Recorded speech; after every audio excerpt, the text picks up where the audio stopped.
समस्त की मोर प्रणाम। परमपिता परमेश्वर कोटि ब्रह्मांड ईश्वर प्रभु नारायण वासुदेव कृष्ण श्री विष्णु प्रभु जगतरनाथ श्री जगन्नाथ और लक्ष्मी माँ निकट में मोर कोटि कोटि प्रणाम कोटि कोटि प्रणाम। मोर सांग जड़े आज सांग मैंने यूट्यूब रे बहुत दिन पर आसी मोर जड़े बांधवी मत जस्ट ए फोन करी कहले जे आउ कि कौन माने ये ठाकुर कि कौन वीडियो पकाऊना तेणु मु मोर आज जो भिडटी कर मोर से मोर परम बांधवी अति प्रिय बांधवी उद्देश्य मु भगवान को निकट में प्रणाम जनाऊँगी और प्रार्थना कर परिवार समस्त अन्य जे कई यही वीडियो देखते समस्त जीवन आज सुखमय हो शांतिमय हो। देखंतु एबे तो सबू आमर बाटोसा जाइए भूण मैंने बाटोसा माणोसा सब जाइए आगक आमर बड़ दिन आसूची मकर संक्रांति आसूची तेणु सबुदिन आमे जदि भाविबा जे सबुदिन आम भाई मंगलमय आम सबुदिन केवल पर्वपर्वाणी पूर्णमी संक्रांति उत्साहबार केवल नुह सबुदिन मानिकर जदि आम देवादेवी की अति माने भल भाव पूरा माने एकाग्र चित्तरे आम डाकिबा ताहले से मध्य आम दुख शुणिबे। तेणु आम से डाकियापाई हेले आमको कौन आमको शुद्ध वस्त्र परिधान करा पड़ो।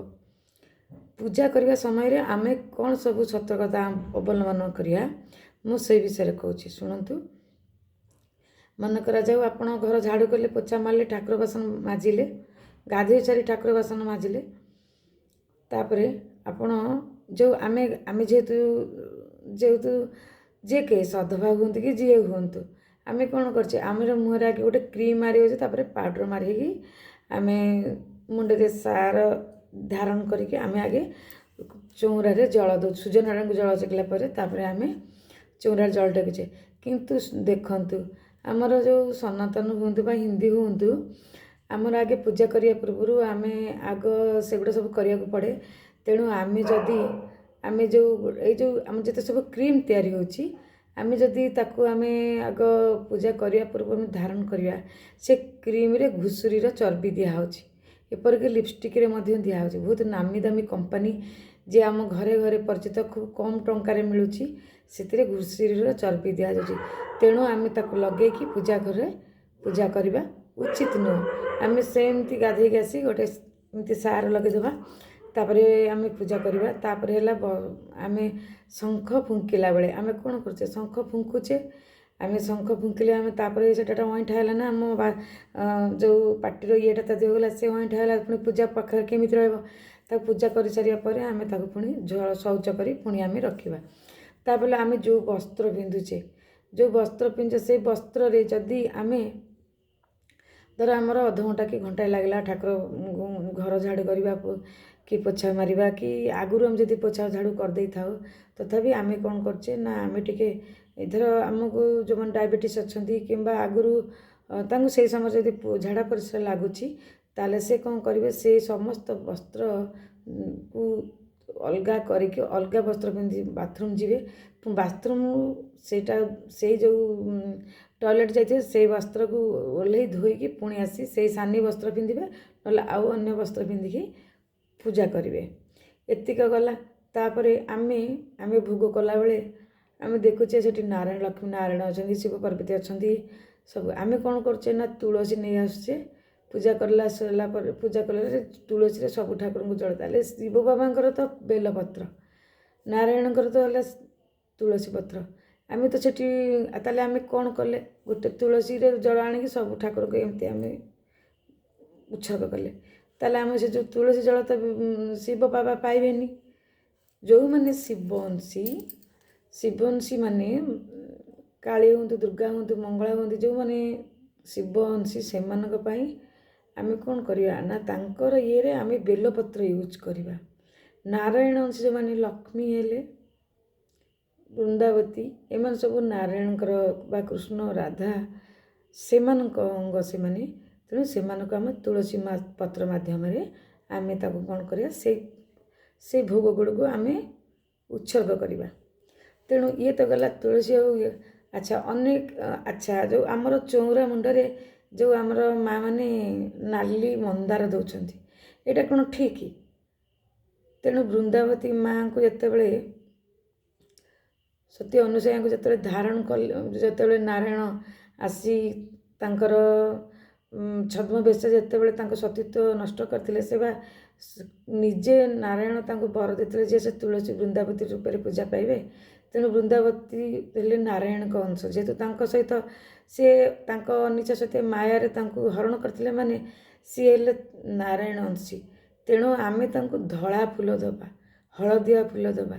ଯଦି କାରଣ ଆମେ ତୁଳସୀ ମାତାଙ୍କୁ ଧଳା ହଳଦିଆ ଦେଲେ ଲକ୍ଷ୍ମୀ ମା ବି ଖୁସି ହୁଅନ୍ତି, ସେ ତାଙ୍କ ସୌତୁଣୀ ବୋଲି କେବେ ବି ଭାବନ୍ତିନି।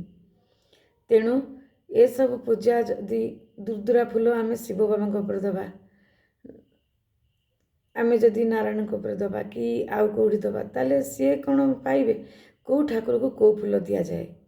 ଲକ୍ଷ୍ମୀ ମାଆକୁ ଧଳା ହଳଦିଆ ଦିଆଯାଏ।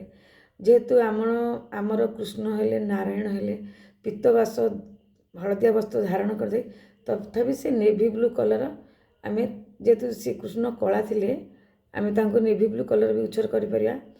ତାପରେ ଅପରାଜିତା ଫୁଲ, ଅପରାଜିତା ଫୁଲ ଶିବ ବାବାଙ୍କୁ ଆମେ ଦେଇପାରିବା, ନାରାୟଣକୁ ବି ଦେଇପାରିବା। କାରଣ ଦୁର୍ଗା ଯେତେବେଳେ ଦଶହରା ଦିନ ସିଏ ନବମୀ, ଯେତେବେଳେ ସିଏ ମହିଷାସୁରକୁ ବଧ କରିସାରିଲା ପରେ ତାଙ୍କର ପରାଜିତ ନୁହଁ ଅପରାଜିତ, ତାଙ୍କୁ କେହି ପରାଜୟ କରିପାରିଲେନି, ଅପରାଜିତା ବେଶ ଧାରଣ କରନ୍ତି। ତେଣୁ ଦୁର୍ଗା ମା, ପାର୍ବତୀ ମା, ଏମାନଙ୍କୁ ସବୁ ଆମେ ଅପରାଜିତ ଫୁଲ ଦେଇପାରିବା। ହେଲା କି ସାଙ୍ଗମାନେ? ତାପରେ ଆମର ସାଇବାବା, ମୁଁ ଶିରିଡ଼ି ଯାଇଥିଲି, ଶିରିଡ଼ିରେ ଆମର ସାଇବାବା ଯେଉଁ ଭଗବାନଙ୍କ ରୂପରେ ପୂଜା ପାଉଛନ୍ତି, ସେଠିକାର ତ ମାହୋଲ ଅଲଗା, ମୁଁ ଯାହା ମେହସୁସ କଲି। ତେଣୁ ସେଠି ଦେଖିଲି ଗୋଲାପ ଫୁଲ ତାଙ୍କର ଅତି ପ୍ରିୟ। ତାପରେ ହେଲା ଦୟଣା ଫୁଲ, ସେଠି ଦୟଣା ପତ୍ର ଲଗାଯାଉଛି। ତେଣୁ ଆମ ଘରେ ଆମେ ଦୟଣା ହେଉଛି ପ୍ରଭୁ ଜଗନ୍ନାଥଙ୍କର ଅତି ପ୍ରିୟ, ଆମେ ବି ତାଙ୍କୁ ଦେଇପାରିବା। ଦୟଣା ଆମେ କାହାକୁ?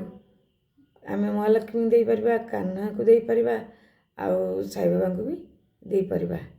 ଆଚ୍ଛା, ଆଜି ମୋର ସାଙ୍ଗ ମୋତେ ହଠାତ୍, ଏବେ ମୁଁ ଫେସବୁକ୍ ପାଇଁ ଗୋଟେ ଭିଡ଼ିଓ ବନାଉଥିଲି, ହଠାତ୍ ମୋତେ ଫୋନ୍ କରି କହିଲେ ଆଉ ଆଜି କ'ଣ କରି କୁହ। ହଁ, ତାପରେ ଆମେ ଯଦି ରାମ ନାମାବଳୀ